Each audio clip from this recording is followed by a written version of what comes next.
Hey, deserving listeners, this is the Psychology in Seattle podcast, and this is me, a couples therapist, reacting to this reality TV show called Love is Blind, episode 9 out of 10 episodes, so we're getting close to the end here. So I'm going to watch this and just see what comes out of my face, so let's go. You know, the wedding is just a few short days away. I just need to know right now how she feels, because this is such a big decision. Are you scared of commitment? I appreciate him trying to get to the bottom of this throughout this whole series. There's been this big question, does Jessica actually have romantic feelings for Mark or not? I've talked about it at length in the previous episodes. And so he's asking, he wants to know the answer to that question. But instead of asking a more vulnerable question, a more scary question, I would imagine for Mark, which would be, do you really love me? Do you really want to marry me? He phrases it as, are you afraid of commitment? Which is very consistent with his general approach to this relationship with Jessica that I think is indicative of his defensive style. All of us have a defensive style. We all have a way of defending ourselves from difficult psychic things, emotional things. And so he, instead of asking a very vulnerable question that I think a part of his ego realizes there's a pretty good chance that if I just asked her straight up, do you love me? She's going to say no. So I'm not going to ask that question. I'm going to assume she absolutely does love me 100%. And instead, I'm going to section that off and attack this straw man, which is, are you afraid of commitment? And it also forces Jessica into this weird space where if she says, I don't love you, then she's already accused of being afraid of commitment. So she's kind of trapped by that question. Now, because of her issues, I'm guessing we'll see how she responds to that. But anyway, the other thing I'll say about afraid of commitment is no one's afraid of commitment. I mean, there are people who don't prefer commitment, or they don't prefer commitment to you, you know what I mean? Or to, whomever they're being asked that question.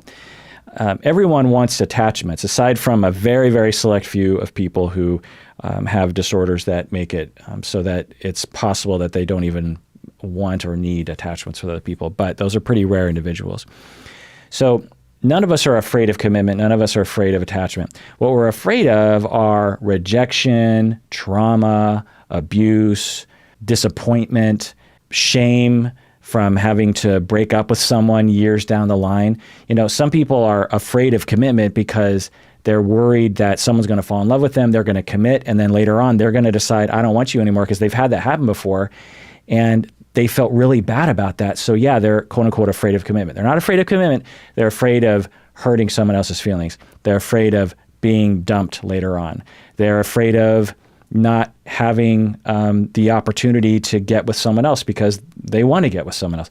So it's just a little thing. It's sort of like no one's afraid of falling. You're afraid of hitting the ground. Commitment's always been scary for me. Yeah, I do feel like that's a big takeaway for me. As I've said in previous episodes, I could do without the music. It's a little overt, and it kind of distracts me from what's the human interaction that's actually happening. But anyway.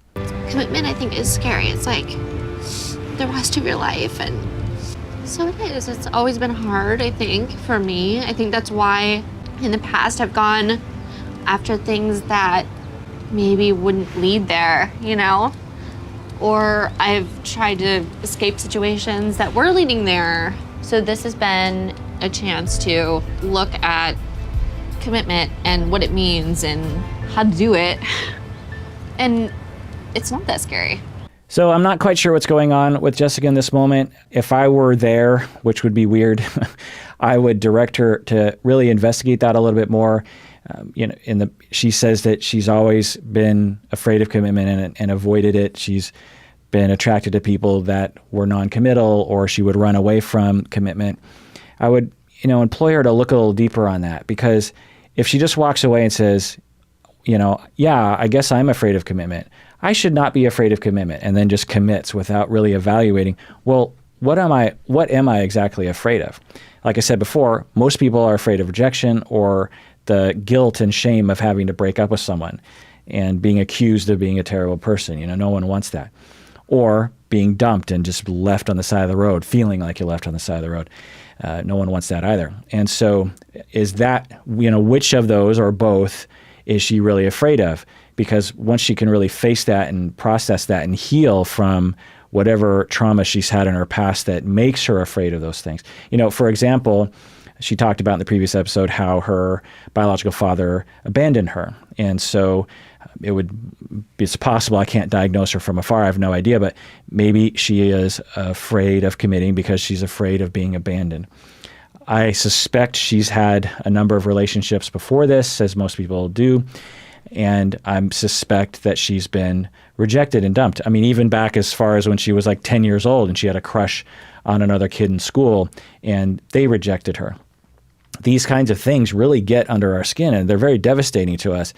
And the next time we start to approach romance and attachment, we're like, remember what happened before? And a defense goes up, which causes us to be a little reticent, maybe interfering with our ability to, one, fall in love with someone, or two, choose the right person for us. Because if you've been watching this whole series, this couple, I'm not quite sure if Jessica actually has romantic feelings for Mark or if she doesn't even know what she wants. It's hard to tell. Of course, I can't get into her head. I have not assessed her. I can't talk with her, but there's signs of that. And so if I were there, I'd say, okay, Jessica, good. You started there. Let's explore that a little further. Let's try to get to know the full range of your traumas and history and worries and the things that cause the ongoing patterns that you're identifying right now. God's got a plan for something with all this, and love you, babe. So it looks edited, but again, just kind of an, not a bad response, but an interesting one where he's like, well, God has a plan and I love you. She seemed to appreciate that. Again, if I were there, which would be weird, I would be like, wait, we got to dig deeper on this a little bit more. I would really just want to have them open up, and because like I've been saying in previous episodes, he seems to be really trying to perform like the perfect guy to attract her, which makes him kind of robotic in a sense. Just me, I could be reacting to him out of my own countertransference, I don't know. She seems to vacillate and not really have a firm ground in terms of what she's standing on. So I just have this urge to just, really get into it with them. But anyway. It scares me. So still feeling fear-free. What about the wedding? Mm-hmm. No doubts, no nervousness, nothing. The closer we get. I have no doubts about wanting to marry you. Mm-hmm. How are you feeling right now? So right there, it's a more differentiated, mature question, a question that is actually open to hearing from her. Instead of the question Mark asked, which is, are you afraid of commitment? He's saying, how are you feeling right now? And I think she knows what he's really asking, which is, do you still want to marry me? Are you still in love with me? So I just want to contrast that. Right now, I feel, I love you. There's no question about that. I know you do. Definitely leaning towards yes right now, of course. What? Why are you laughing? What is it? You said definitely leaning towards yes. But I don't know. I understand. It's just the wedding is so soon. Yeah. This is such an interesting contrast to the Mark and Jessica conversation, because I hope you get the vibe that these two people are, they're really being honest. They seem to be standing on firm ground when they're communicating. You just kind of get that sense. And as a couples therapist, when I am with my couples, it's usually something like that where I just get a felt sense over hours and hours of being with the couples as to what's going on with this couple that can't really be put into words. And I hope that you as the viewer, when you're watching these couples, you kind of get that sense too, that with Jessica and Mark, you just, even though they might be saying all the right words, you just feel like you're on shakier ground. Whereas with this couple, they seem much more able to communicate. Now, Maybe Jessica and Mark will get married and Cameron and Lauren will not get married. Who knows? Those are sort of independent variables from the maturity and the level-headedness and the differentiation level of these people. But you see her saying, I'm a little ambivalent. And he reacts of just like, whoa, really? Like, you're still... he doesn't get upset. He doesn't try to dominate. He doesn't say, we're on the same page like the way Mark always does. He's like, okay, let's, what's going on here? Crazy. Really crazy. In the best way. Yeah. It's frustrating. I mean, I know that one of the biggest factors in Lauren's doubts is that her independence might be hampered in some way. Even though she says that her need for space doesn't have to do with her love for me. At this point, it's hard to believe. Just really want to have a solid answer. And frankly, it makes sense that she'd be ambivalent. I can't believe he's not ambivalent. They just met. I kind of wish that they would do, they always have to have a gimmick for these reality TV shows. I wish one of these reality TV shows would just come out and be like, and maybe there is one and I'm just not aware of it, but I wish one of them would just come out and be like, let's just show reality TV of people dating. And let's not impose this artificial deadline on these relationships. Let's just let them date. And, if they get married, then they get married. And if they don't, they don't. Who cares? Anyway, that's just me being a party pooper. But I still have one thing it's still hard to get out of my head, and that was our blow up in the kitchen. And you lost your butterflies. Mm-hmm. You had them, and then you lost them. Mm-hmm. Going into the wedding, and I still want to make sure that you're happy at the end of the day, whether it's with me or without me. And you've been happy these last few days, but I still question, am I good enough for her for what was missing? So I'm proud of Damien. I'm in his corner, and he's doing some great vulnerable communication right now. Makes me want to tear up a little bit. I don't know how she's receiving it, but, he's not being dominant. He's not being the opposite of submissive, as he's been talking about in previous episodes. He's opening up, and he's worried that she's going to reject him, and he apparently really loves her and wants to be with her. So, of how you feel now. And again, to contrast with Mark's question, are you commitment phobic? He's asking, how do you feel now? Which I think she receives as, are you in love with me and do you want to marry me? I feel a lot of things. I don't like the fact that I did lose them, I'm not gonna lie. But it wasn't fair of me to just feel like you could read my mind. After I told you how I felt, even though it was so insensitive of me, the way that I told you. Great. She's apologizing. She's taking responsibility. She's not apologizing overtly, but she basically is. And then she even says that phrase, it's unfair to me to think that you can read my mind. This is something that I talk about all the time in therapy, whether it's with couples, individuals, families. We frequently have this bias that people, of course, understand what's in our mind, that they understand we're hurt, they understand we're angry, they understand our preferences, and we skip over the step where we actually tell the person how we're feeling and what we want from them and how we felt when they did X, Y, and Z. We just skip to the accusing and the anger and the yelling and all the other kinds of things. That's what I'm often doing with my couples is slowing them down. Wait, let's slow down. And part of that slowing down is like, you skipped like 5 steps here. Okay, what happened? Well, he came home and he did this. Okay, well, how did you feel? Well, I don't know. I just got fucking pissed. Well, again, let's slow down. You got angry. You noticed the anger. What happened before the anger? He came home. He did this. You noticed the anger, but there's probably something in between there. What do you think was? And we explore it. And sometimes this can take months or years, honestly, for people to kind of get to a point where they really get in touch with their emotions and things that they might have sectioned off because they're afraid of being vulnerable. No one ever modeled for them how to do these things, and they identify, oh, I guess I was hurt. So, she's doing some great work here too. I'm really proud of her as well. Yeah.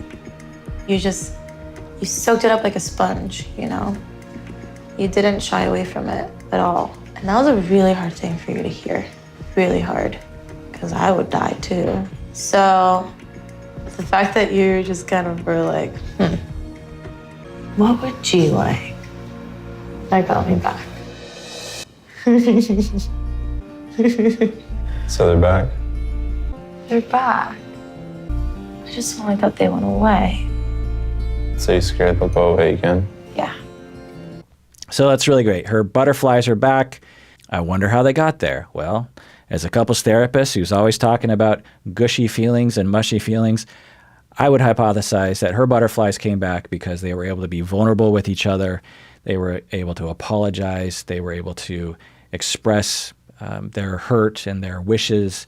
And then the other person would reciprocate and apologize and hug and kiss and cuddle. And butterflies can come back.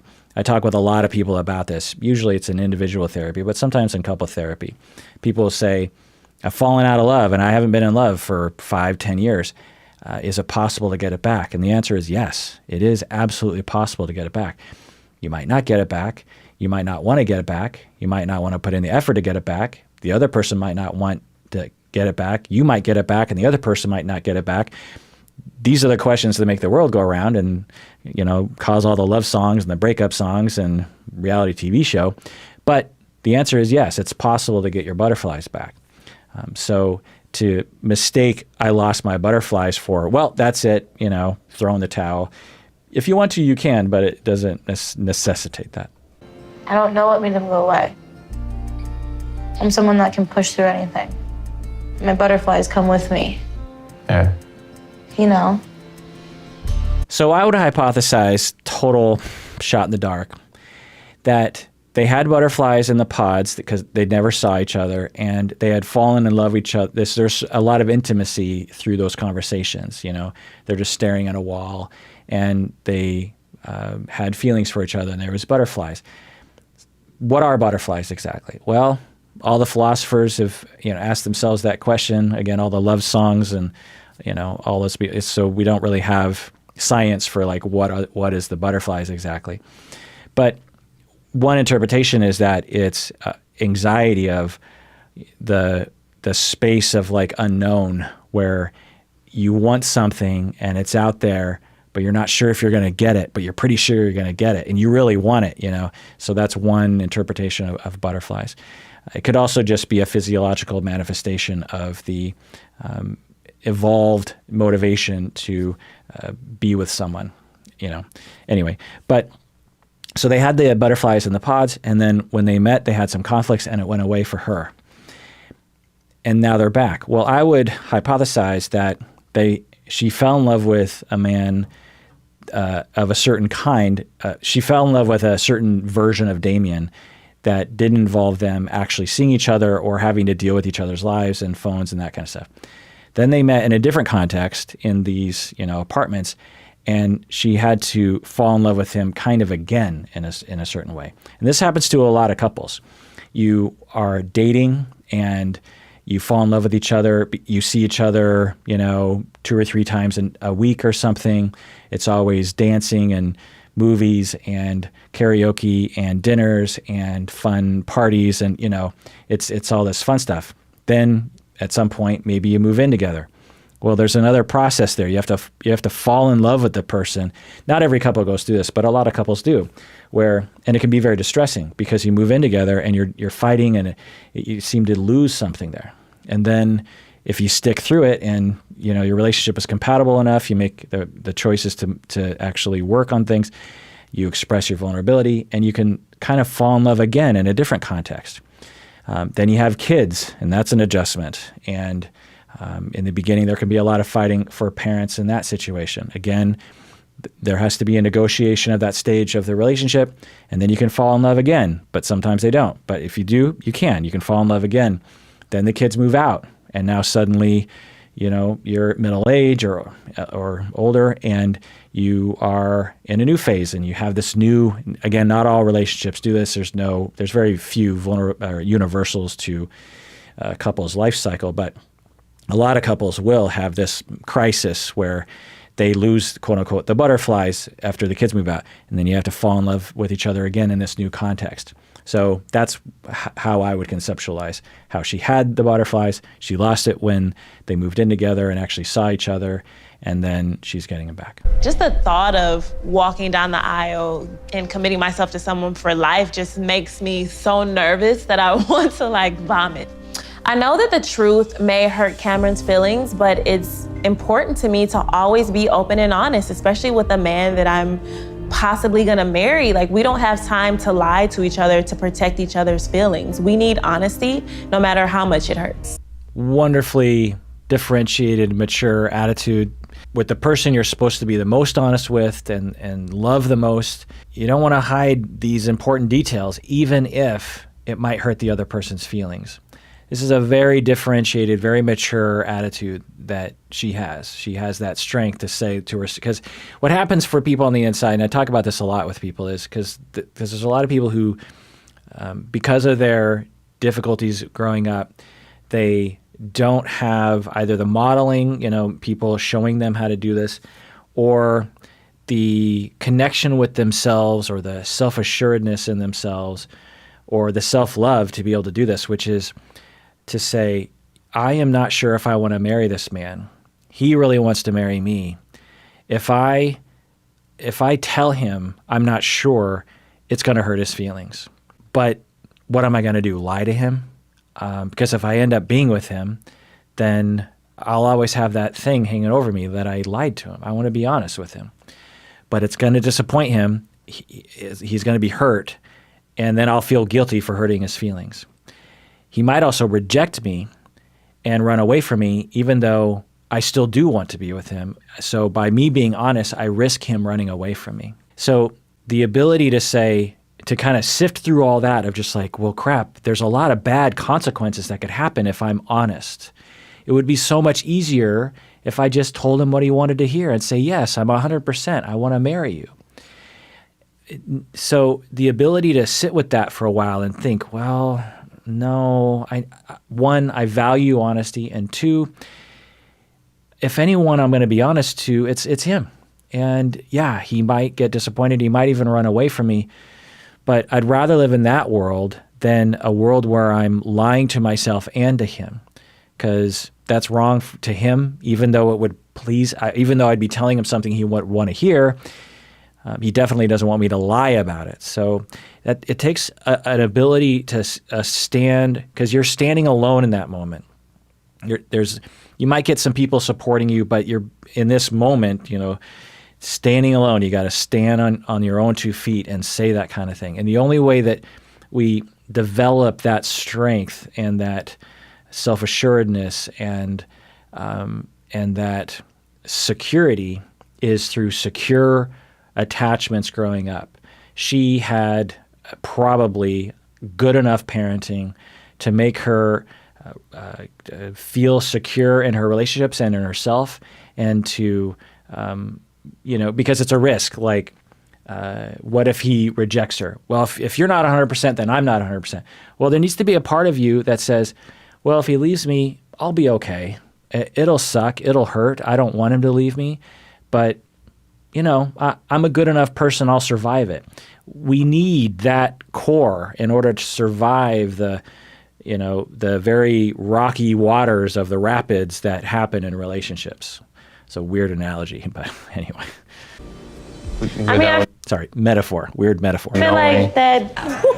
We have it. Okay. Kenny is an attractive guy, but how he looks is not my typical guy. My eyes always went to brunettes. I just personally am not as physically attracted to him. I love Kenny, but he gives me that best friend vibe. Have you done any kind of date? Yeah. Okay. So, yikes, ouch. She says that she gets the best friend vibe from Kenny, and they're engaged to get married, and he's really in love with her. Ouch. I mean, great. She likes him and best friends and that kind of thing. But for many of us, we would hear that and say, it sounds like the wedding's off then, right? You're not, you love him, but you're not in love with him. Now, maybe as with Damien and Giannina, she'll get her butterflies back. I don't know if she ever had those sort of butterflies with him. So I guess we'll find out. I'm in love with my fiance. I am in love with him. And I know you and him have a very serious friendship. Honest to God, he is the most amazing person I've ever met in my whole life. For sure. Like, I'm sorry, I'm a hostile fucking person. I would have broken your fucking nose. I'm not gonna lie. Now is the time to decide if love is blind. Giannina, Milady, Jabelli, do you take Mark Damian Powers to be your lawful wedded husband? Of course I do. So long as you both shall live.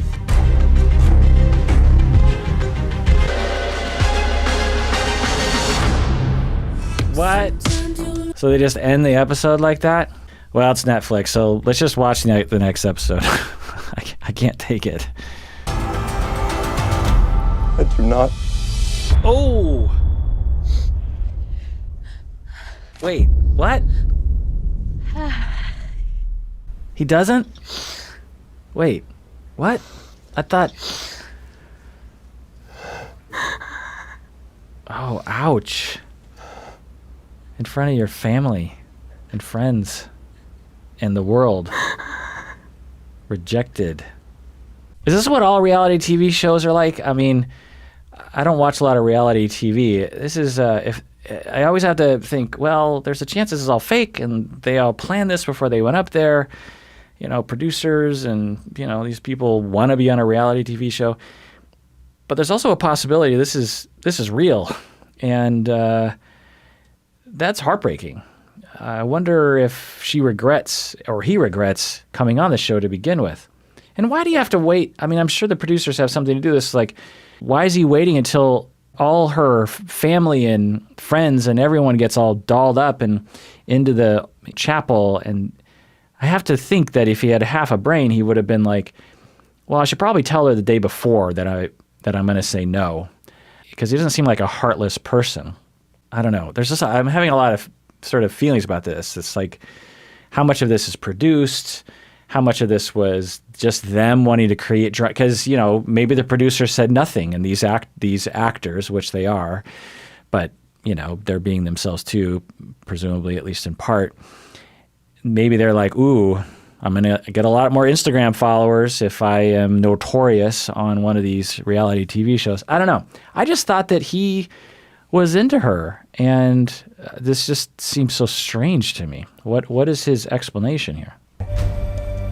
I've wanted this. I've wanted to marry you. I've stayed consistent all the way through this. Okay. And you have not. I can't handle the ups and downs of you loving me one day. Okay.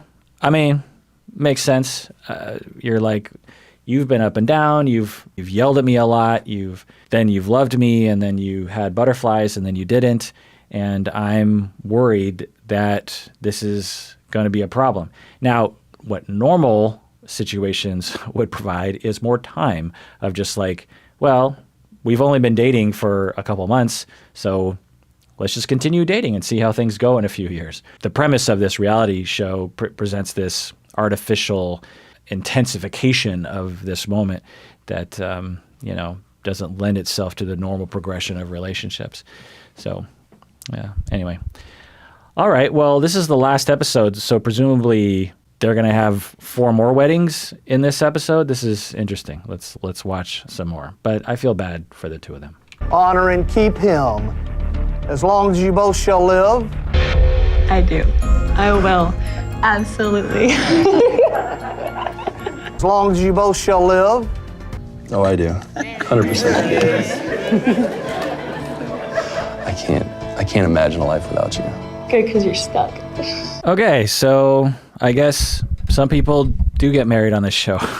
I wonder if they're still married. I guess that's one of the questions. Because if they got divorced a few months later, then that would raise questions as to the reliability of their statements here. In sickness and in health, forsaking all others, keeping only unto him so long as you both shall live. I absolutely adore you and love you. Uh-oh. I love you. Uh-oh. I don't. Oh. again, there's nothing wrong with not wanting to marry someone. Why do you have to do it in front of friends and family? Well, this is interesting. So I've froze on this frame.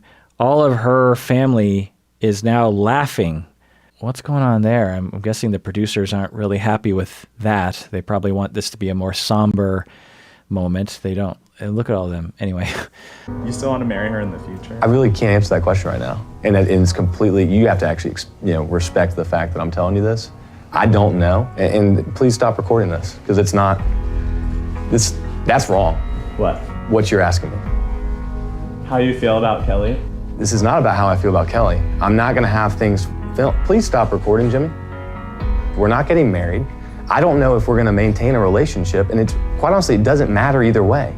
But I'm not gonna speak to that. So, if we are to believe that he actually wanted to marry her, which kind of looks like he did, and then the producers engineer this scene where he's in the green room and there's all these cameras and they start just peppering him with these questions, and he knows fully well what's happening. Like, you're trying to get content for your stupid fucking TV show. I was just left at the altar. Like, do you have half a heart? I'd be angry too, but you did sign the contract. I worry about these. Do these people have therapists on hand to be with these people ongoing after this? Because even without reality TV cameras, this is a devastating moment for someone. And with all the cameras, I worry about suicide, about long-term depression, substance abuse after this. Are there studies? I'm guessing there are studies on stuff like this, but man, I'm worried for Kenny. I want to Google to find out his update. This is the time to make a commitment to be husband and wife. So with this couple, I'm legitimately worried about them. If they get married here, because they just told each other they loved each other, and producers who know what they're telling them, coaching them to do, but it seems like they're going to get married in this moment. I legitimately worry about this couple, given what we've seen so far. I can't diagnose from afar. Maybe they're just showing us bits and pieces. Now is the time to decide if love is blind. Mark Anthony Cuevas, do you take... Having said all that, as a couples therapist, I'm often asked this question, like, well, what if a couple you just think like they should break up? And, do you tell them, and some people will say, I went to a therapist once, couples or an individual therapist, and the therapist said, you probably should leave that person, or this couple, you shouldn't be together. That's a terrible, slightly unethical thing to do, or arguably unethical thing to do. Early in my career, I would have those impulses. I would have those thoughts of just like, ooh, I don't know if this couple is going to work out. I've been a couples therapist for over 20 years. I've seen a lot of couples, couples that get along fairly well, couples that don't get along well at all. And I would start to gain these opinions of, yeah, I think this, in my head, I'd be like, yeah, I don't think this couple should be together. They've crossed the Rubicon. There's no coming back from how much damage they've done to each other. They're incompatible. They should just wipe the slate clean, break up, start over, and try to get a good relationship somewhere else. And I would usually keep it to myself because I knew better, but occasionally I would kind of let it sneak out a little bit in these little ways. Over time, over the first 10 years of my career, maybe shorter period of time, I soon realized that I really had no idea why some people stayed together and why they didn't. Because some couples would be fighting all the time. There would seemingly be very little intimacy, very little positives in the relationships, and they would stay together and not regret it. There would be other couples where they had a lot of functional communication, they had a lot of differentiation, a lot of maturity, they were relatively healed from their past traumas, and they communicated well, and they would break up and get divorced. And I'd be like, I don't understand what's happening here. And then also with my individual clients, a lot of times individual clients come to me with the dilemma of, should I stay in my relationship or should I go? And over time, I have learned that the decision to stay in a relationship is such a mystery that no one outside, even an expert on couples like me, could possibly know whether or not someone should stay together or not. Now, there might be extreme examples where someone is being extremely abusive and completely not open to working on that and improving their behavior. But I don't know if I've ever met a couple like that. I've treated extremely abusive couples before and treated the perpetrators and got them on board, healed from their traumas. It's usually, if not always, the cause of the emotions that lead to the abusive behavior. And I've treated them, and I've gotten the perpetrator to pretty much eliminate their abusive behavior. You're always going to have some anger outbursts and that kind of thing. Empowering the victim. And so I've worked with some couples that most people would think, oh no, they should break up. And yet they managed to pull through it and survive. I've worked with couples where there was a lot of infidelity for both people. Again, most people would look at a couple like that and say, wait, he was cheating on her for 10 years? Like, she should leave him. That she'd be stupid to stay. Well, that's easy to say from the outside. The fact is that most people have the opportunity or can recover from infidelity, because infidelity is actually kind of common, unfortunately. And so there's always an opportunity to recover from infidelity. There is an opportunity to gain the trust. It takes a long time. There's a lot of work that the perpetrator of the infidelity has to do. They have to do a lot of work for themselves. Again, it usually comes from their own traumas that they act out. And I just learned over time that not only should I not gain an opinion as to whether or not a couple should stay together, but I really just have no idea what constitutes the motivation for people to stay together or to break up. And why do I care? I'm interested in helping the clients discover that for themselves. So I am completely divorced, if you will, from any notion of knowing whether or not a couple should stay together. So I don't want to imply that when I look at Jessica and Mark, that I believe that I know whether or not they should stay together, or which I kind of was saying earlier. So I want to strike that vibe from the record, if you will. This couple, even though for me there seems to be a lot to work on, maybe they'll work on those things.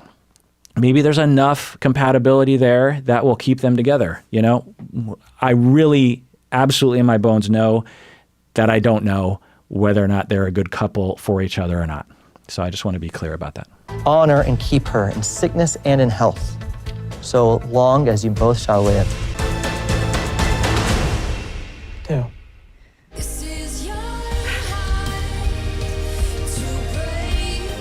So long as you both shall live. I cannot.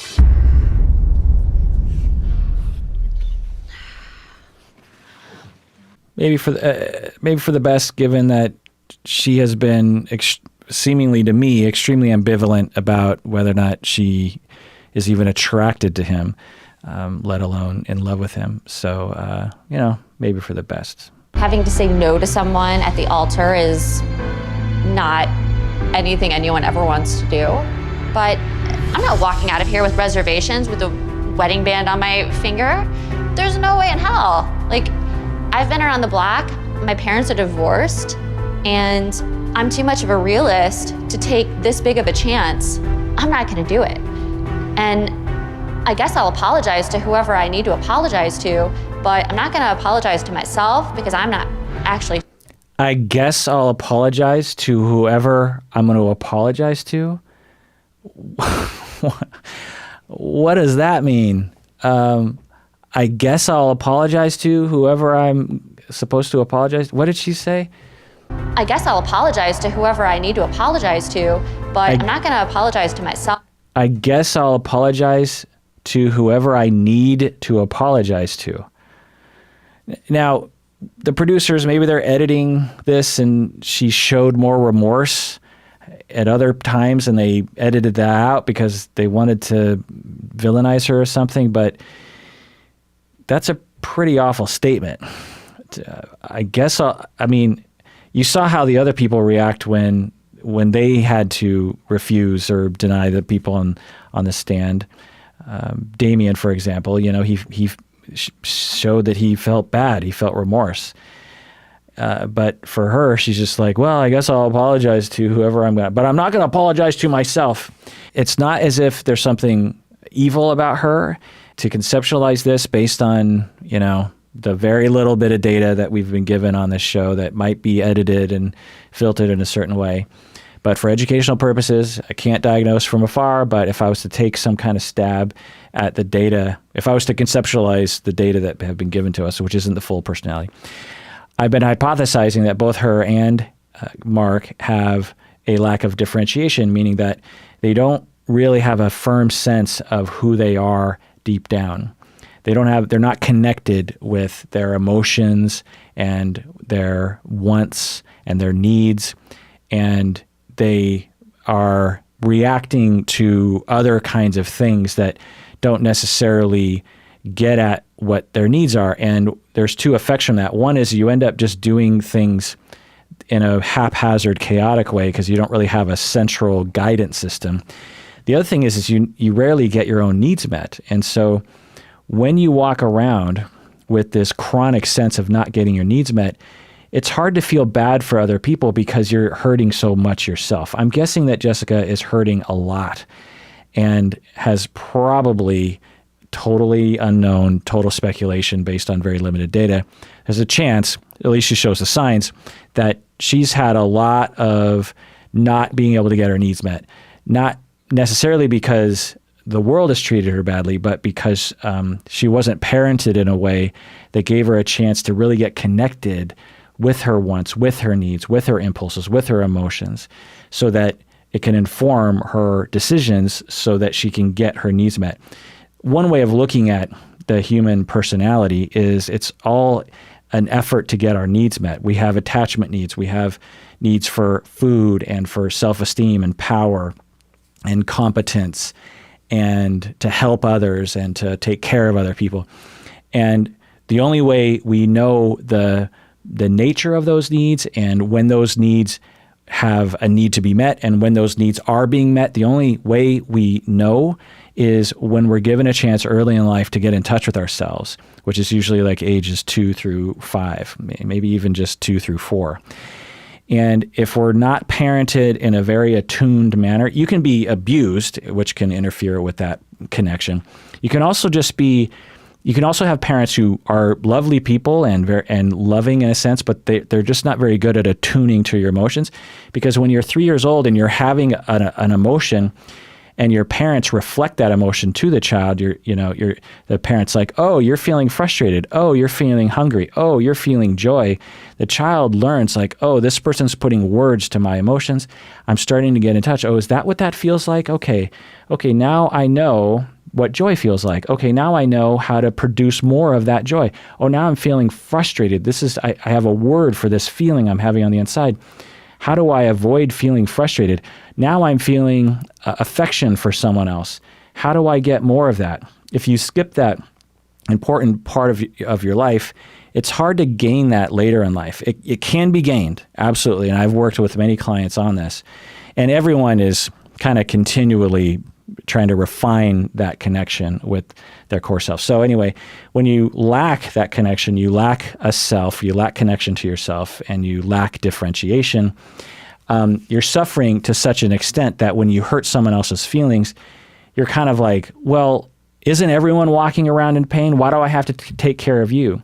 The other thing is you might not even necessarily be in connection with your own actions. You might just sort of act because you're reacting to things on the outside of you, and you're never really reacting from your own true self-volition.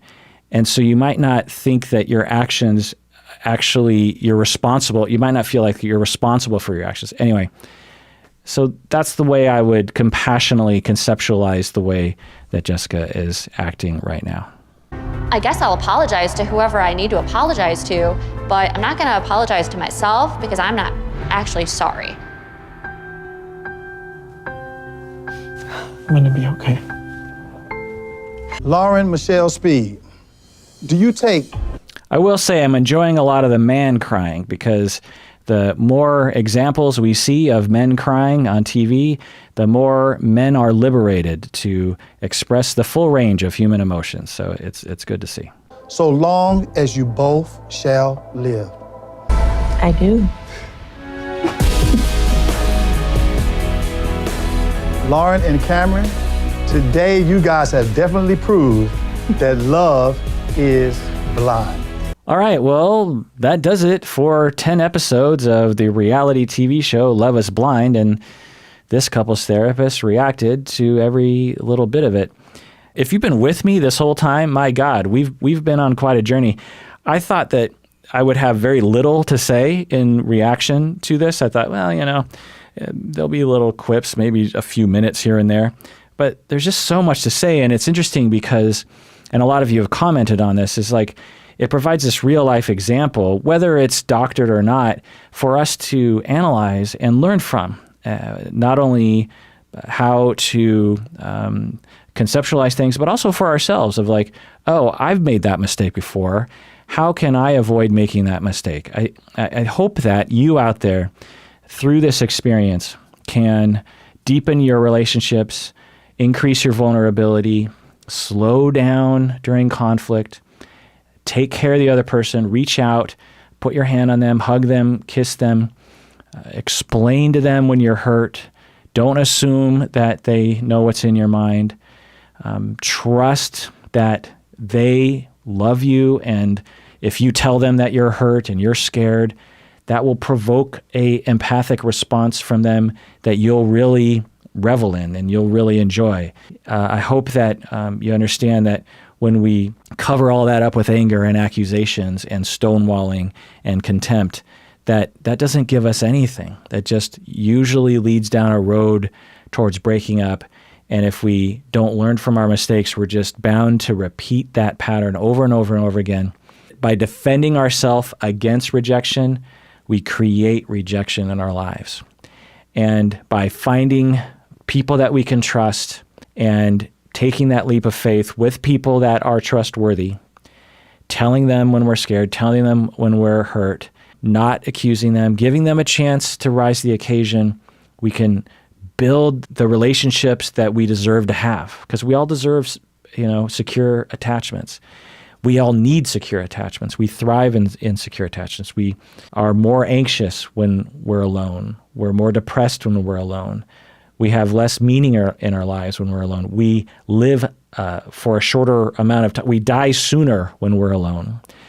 I could go into all sorts of other, we have, cancer, there's certain biological conditions that are associated with being alone.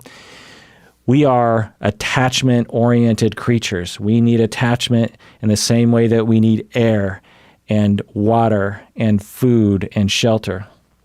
And to think of it as this extra thing is to deny a central feature of how we evolved as a species.